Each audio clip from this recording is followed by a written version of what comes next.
সামনে তাহলে জিনিসটা পোস্টটা থাকে আর কাপ করে রেডি তুমি যেখানে সেখানেই থাকা না না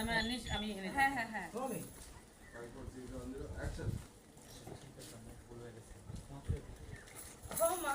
ক্ষমা কিসের ক্ষমা হ্যাঁ রাস্তাঘাটে মাইয়া মানুষ একা পেয়ে তুমি ইপটিজিং করো জুতা দিয়ে পিটায় তোমার ইপটিজিং বাইর করে দিব জুতা দিয়ে পিটা আমাকে ফিরে যে থাক জুতা দিয়ে পিটাই একদম গাল লাল করে দাও, দাও দাও, এই দাও। বদমাশে বাচ্চা তোর মা বোন নাই কি বলেছেন আপনারা